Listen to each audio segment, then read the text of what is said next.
So in this video I'm hoping to complete the painting. I've done little bits more on the glass and the wine and so on. And I've completed the grapes here. I demonstrated the grapes in the last video. I've just done the same technique multiple times here, plus a little bit of the stalk of the grapes as well to create that section.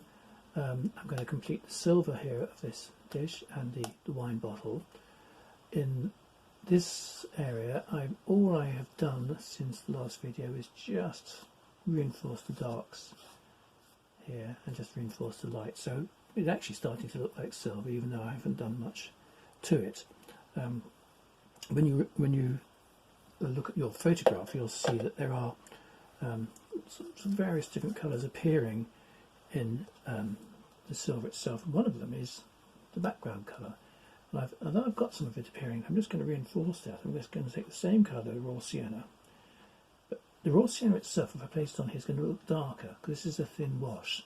So I need to actually make the raw sienna lighter. If I add white to it, it will go chalky. So what I'm doing is actually adding a little bit of cadmium orange and cadmium yellow. So here's my raw sienna on my palette. I'm adding some cadmium orange and cadmium yellow.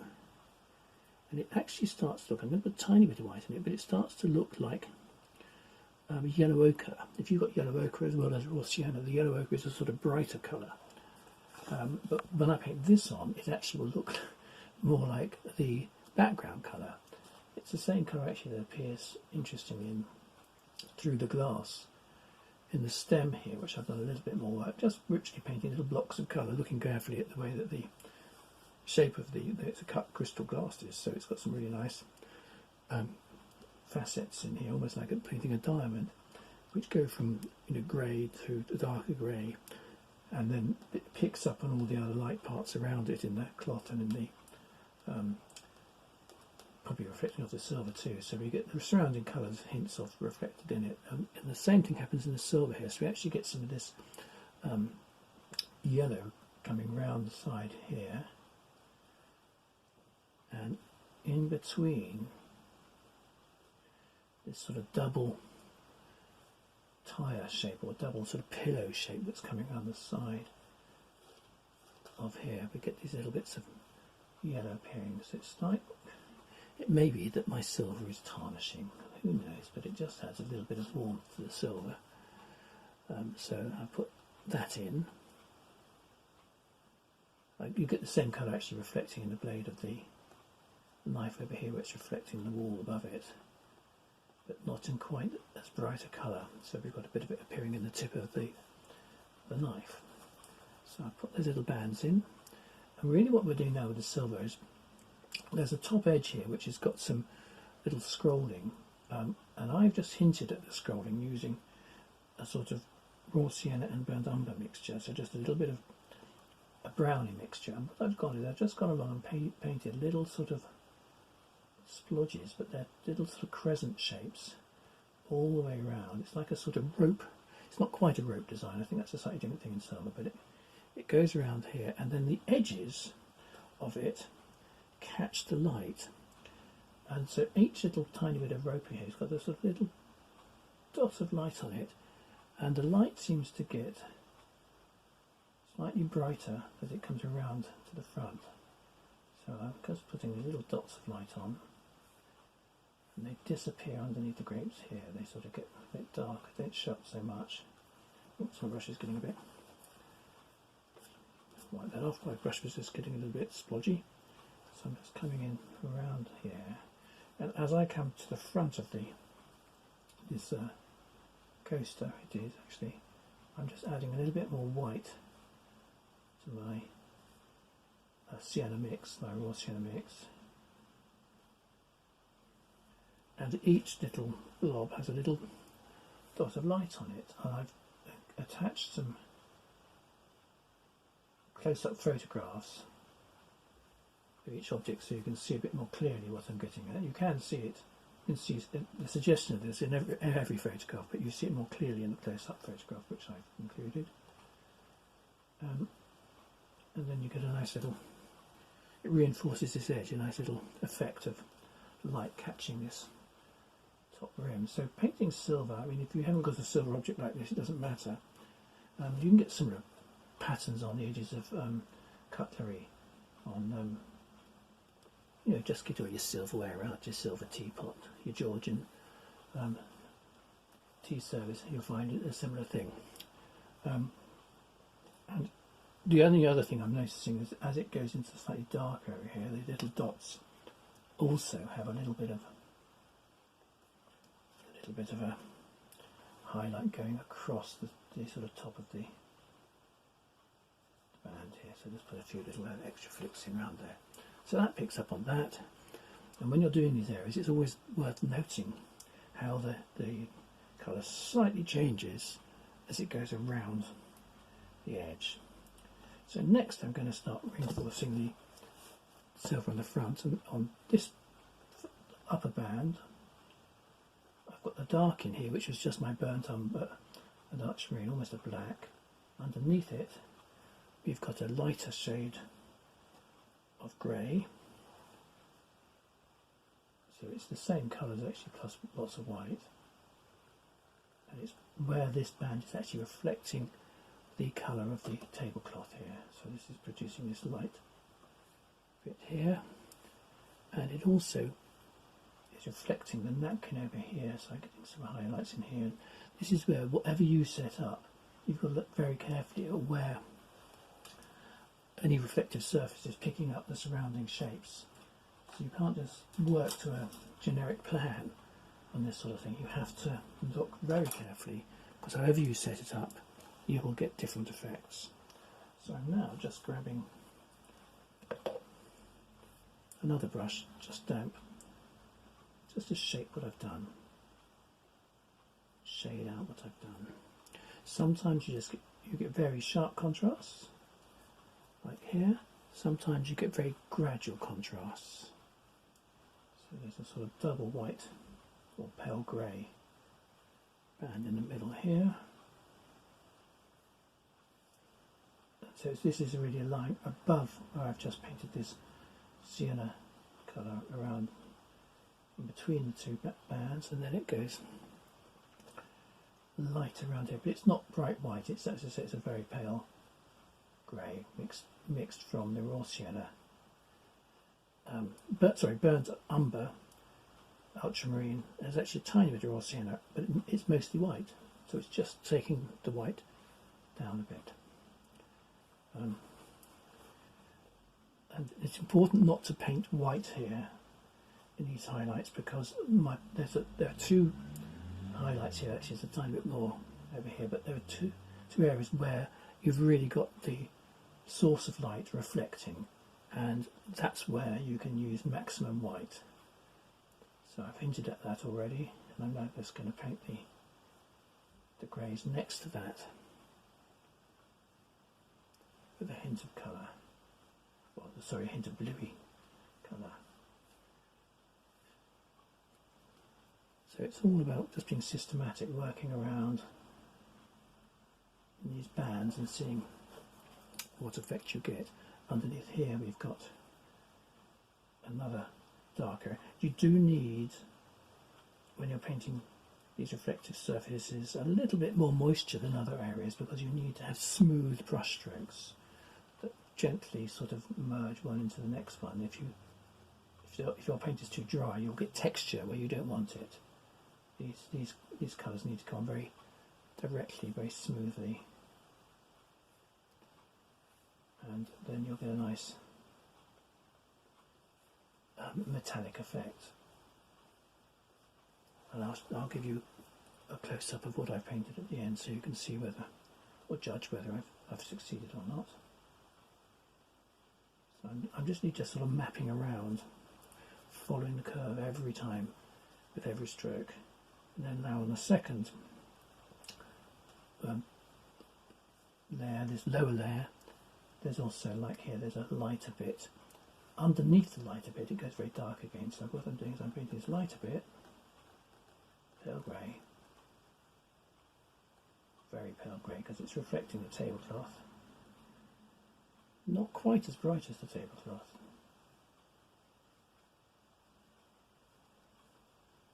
I've slightly pushed down too far there, so I'll have to come back at that. So I just mix. I'm using number 2 sort of detail brushes for this, so I can get nice, smooth, continuous strokes.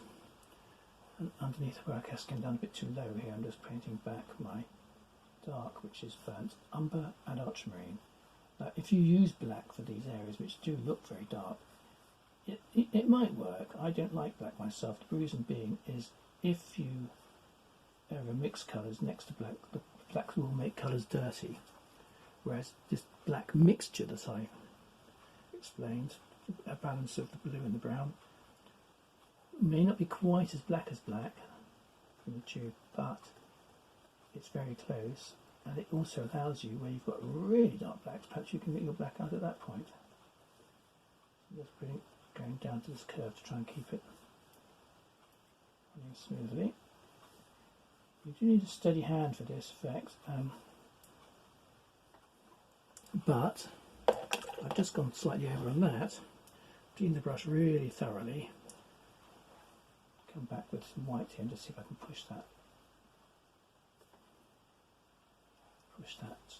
dark back into place above it.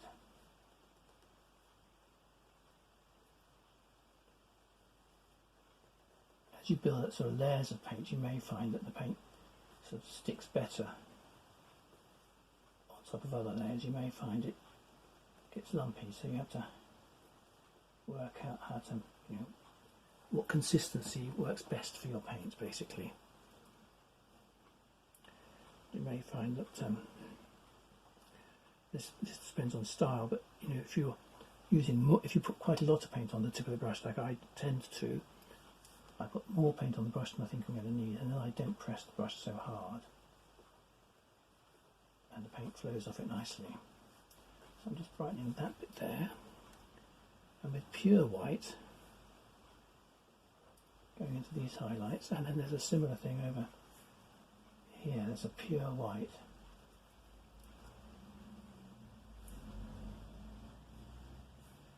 It's like a sort of double reflection, and it's because the light is bouncing off different surfaces.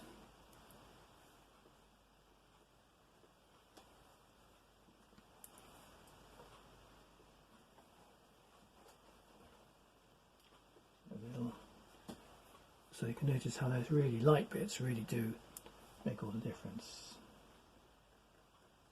So you can just spend a little time refining these edges, getting them nice and crisp.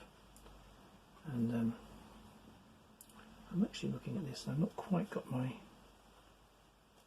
this corner, I haven't quite got it so rounded as it needs. It needs just coming a bit, so I'm just going to take the white of the tablecloth, which remember again isn't quite white, it's a slightly off white. Minute bits of blue and brown, very, very tiny. If you find matching colour with acrylics tricky, it is tricky because it tends to dry. Well, these highlights dry a little bit darker than they go on, and the dark colours dry a little bit paler than they go on. So that gives my nice rounded shape here. Remember that I said in my first videos we don't want corners on your ellipses. I've got a similar thing on the base of this glass up here, so I'm just going to do the same thing here. Just making sure it goes around the corner. There's a nice round shape in here. So I put white on here, but actually, same on there. But what happens is that goes into a little bit of a shadow there. Because I've used very simple recipes, my shadow there had a little bit of red in it. It's blue and red. And white, so just to produce a mauvey colour.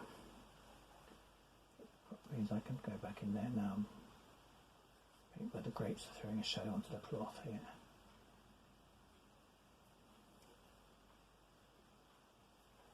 So these little touches do they make everything start to work in the painting as a whole. So that's pretty much completed. The silverware, so remember in the first stage I just put bits of dark in blocks where they appeared, bits of raw sienna as well, where it's reflecting, and bits of off-white, as well as putting the final highlights in. So on this one, I'm just going to come down on this curve here, which comes down a little bit more for the white highlight.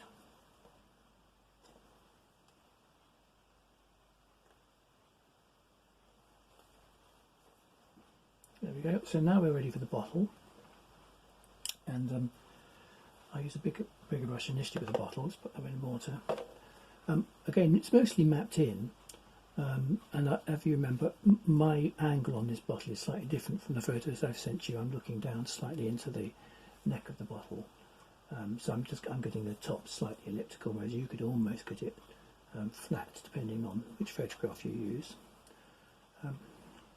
Let's start with something easy. I've got this wine label catching the light, going slightly darker as it goes across. I'm just going to put another layer of white on here. Tidy up my edges, get the half of the ellipse of this label going around the corner, going nice and clean. So all I've done off camera is I've just sharpened up little edges. I've blocked them in. I'm just going to go back onto that highlight of that label, try and get a nice smooth line here. And if you want to practice getting a smooth line, you can anchor your hand on the surface of your board, your canvas, your paper, and swing the brush in a shape like that to get it nice and sharp. You can't start using things like masking tape or rulers or whatever, because you'll get splotches of paint where you don't want it. So it's just about getting a steady hand. And then we slightly, the next band of colours has a little bit of grey in it. So let's go back to the white and the grey and just overlay them. So basically I've got a smooth transition going around. It's not going much darker, but it's just going slightly darker. But what I do want to do now is sharpen up the edge in here. And if you remember with this bottle, we're getting, where we see through the bottle, we're getting a mixture of greeny shades, dark green. We're also getting a yellowy green, where we're getting a little bit of the background colour coming through the glass. We're getting a blacky red where the wine is in the base of the bottle here. We're getting colours reflecting off the side of the bottle. So that's sharpening it up inside there. And my blacky red is a mixture of crimson, burnt umber, and actually a little bit of ultramarine blue as well. It's a really dark red, so I can go in underneath this label now and reinforce that. So I'm just really putting a second layer on all the areas where I've painted. When you put your second layer on, you can just check you've got all the right shapes in the right place.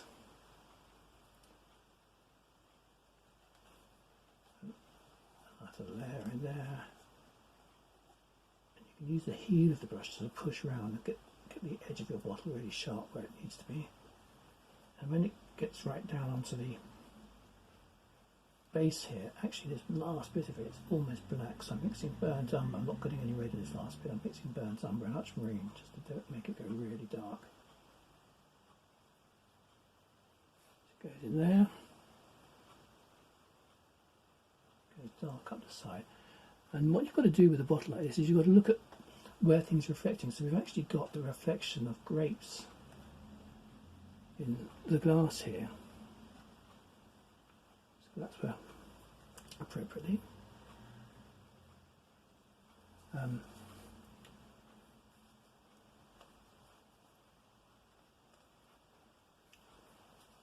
I might bring that reflection down later. I'm not sure if it comes down quite as far as I painted it.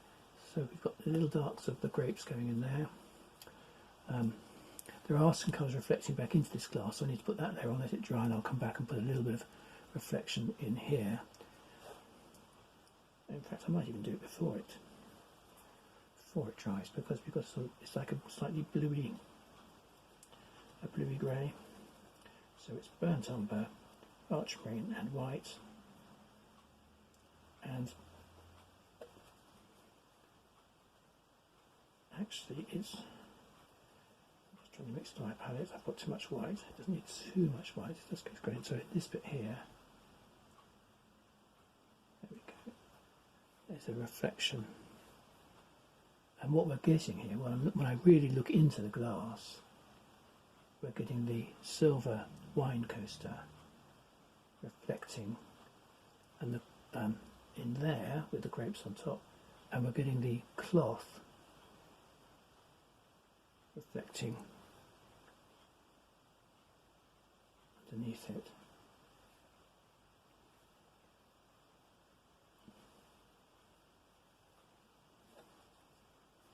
So you have to really look and see what's reflecting and where. So let's go back into that. So it looks reflecting across a bit further, reflecting almost up to the edge there.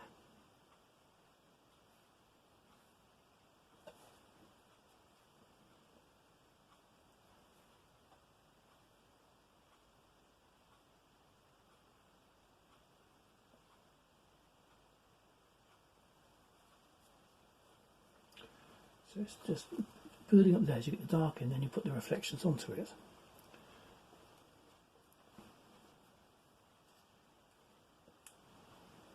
The actual edge of the wine is about a third about the bottle in here, so I'm just going to reinforce that.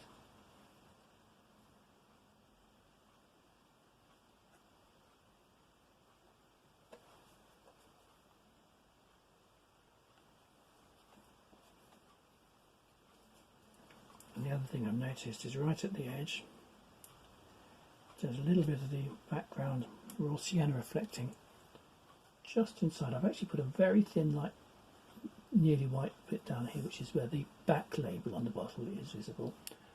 And what we're getting is some of this yellow of the background reflecting in here, and I'm not sure I'm getting it too bright here, but let's just moisten my brush a bit more.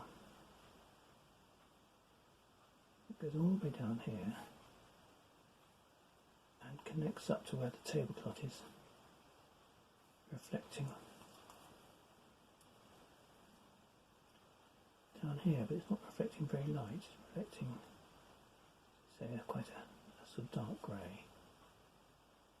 That's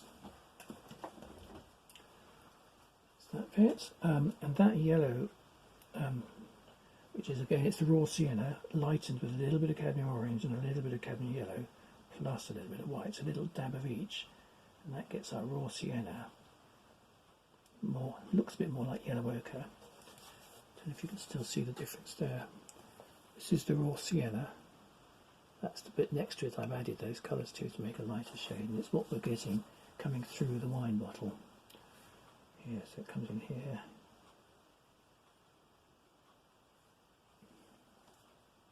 It won't be quite as bright as I'm getting it here, so I'm going to put it in. Bright, no, it isn't quite as bright as that actually. If I just do raw sienna, it looks too. It doesn't look quite right, so I'm just darkening that down with a little bit of, tiny bit of burnt umber actually.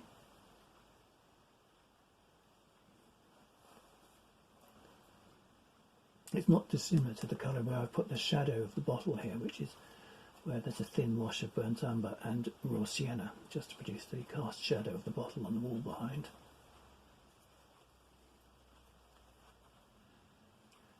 So I'm getting a bit of yellow in there. So it's just systematically working through.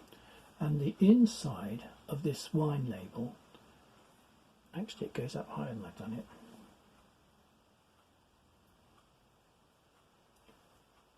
It goes up here.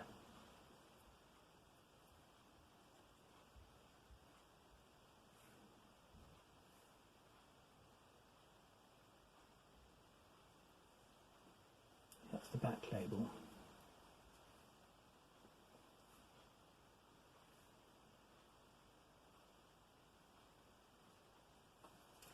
So we've got sort of halfway up the bottle, and here what I'm going to do is just enhance what I've already done. So again we're going to put this yellowish mixture in over here, but this time I'm mixing it with a little bit, so I've got the yellowish from the raw sienna, but I'm actually mixing it with a little bit of the green that I've mixed from from cadmium yellow and the ultramarine. So it's basically a greener version of raw sienna. It's where the light from the back wall is reflecting off it, and it's making the bottle look more transparent and brighter.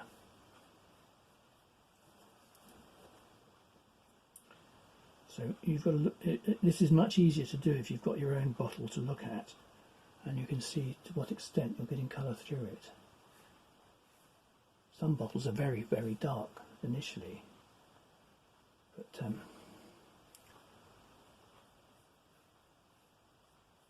one goes a bit brighter down in here.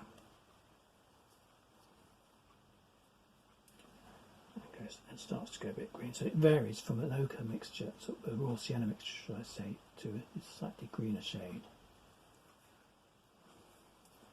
What we're actually seeing through the glass higher up is where the shadow is making the background a different colour, so we're getting this sort of top of the bottle, sorry, a shadow on the wall, but that's showing up through the bottle. So you're building up bit by bit these different sections. So I'm just putting that a little bit more darkened there. So it goes. It's basically a slightly deeper green. It's not a bright green.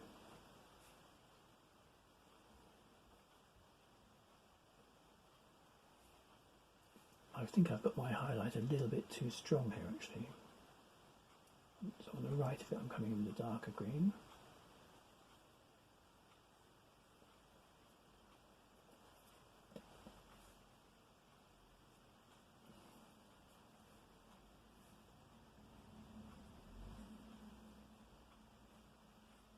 I'm just going to reduce it down a little bit.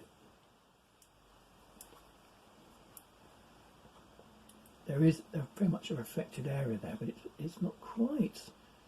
It's not quite as intense as I've made it. This is where it's really about judgment as to how dark, how light it is.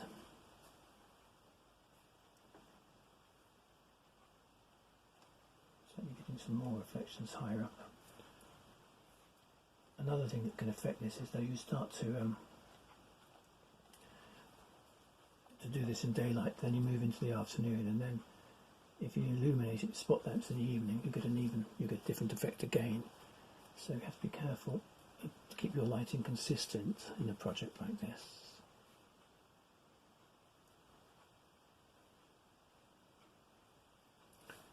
So we're nearly there. So let's do some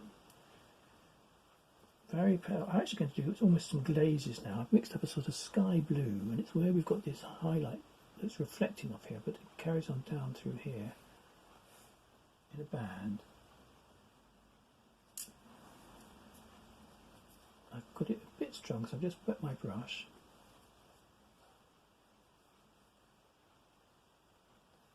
Now that's only thin paint, so it shouldn't be too strong.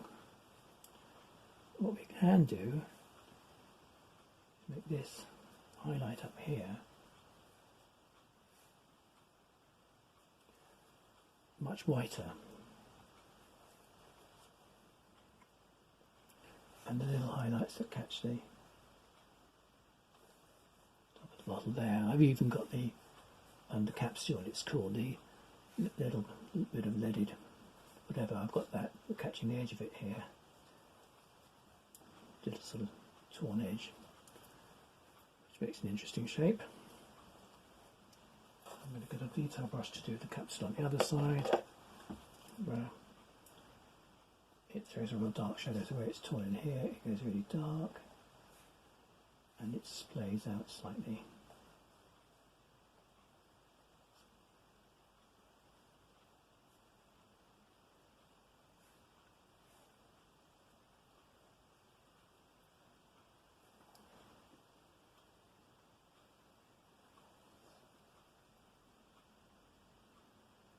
So I'm putting a lighter band on that side. It's much too light, got it too strong.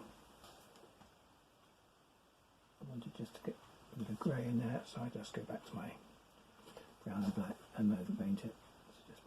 It wants to be slightly lighter on that side there. That's the reason for that.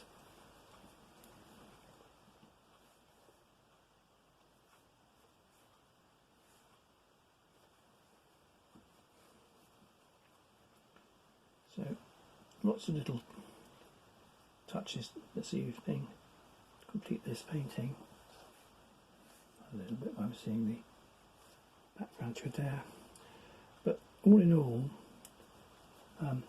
it is about careful observation, about really checking tonal values to make sure you get things light or bright enough, and checking, the colour values so that you get as deep or intense a colour as you need. I hope you enjoyed this project. It's a tricky one. I am going to just do some lettering on here. One thing you can actually, some people might even use a pen, but what I'm going to do is I'm going to draw it in pencil before, and I will maybe just put one final video out or picture showing the lettering that I've done to put the name on the wine and see what I can suggest of the lettering. But in terms of all the main ingredients, the glass, the silver, the wine, the liquid, the bread, the grapes, etc., the cheese, got the metal of the knife as well, all these things, they're pretty much done now. So I hope you've enjoyed doing it, and I hope you have the same success to get the surfaces looking convincing. Thank you for watching.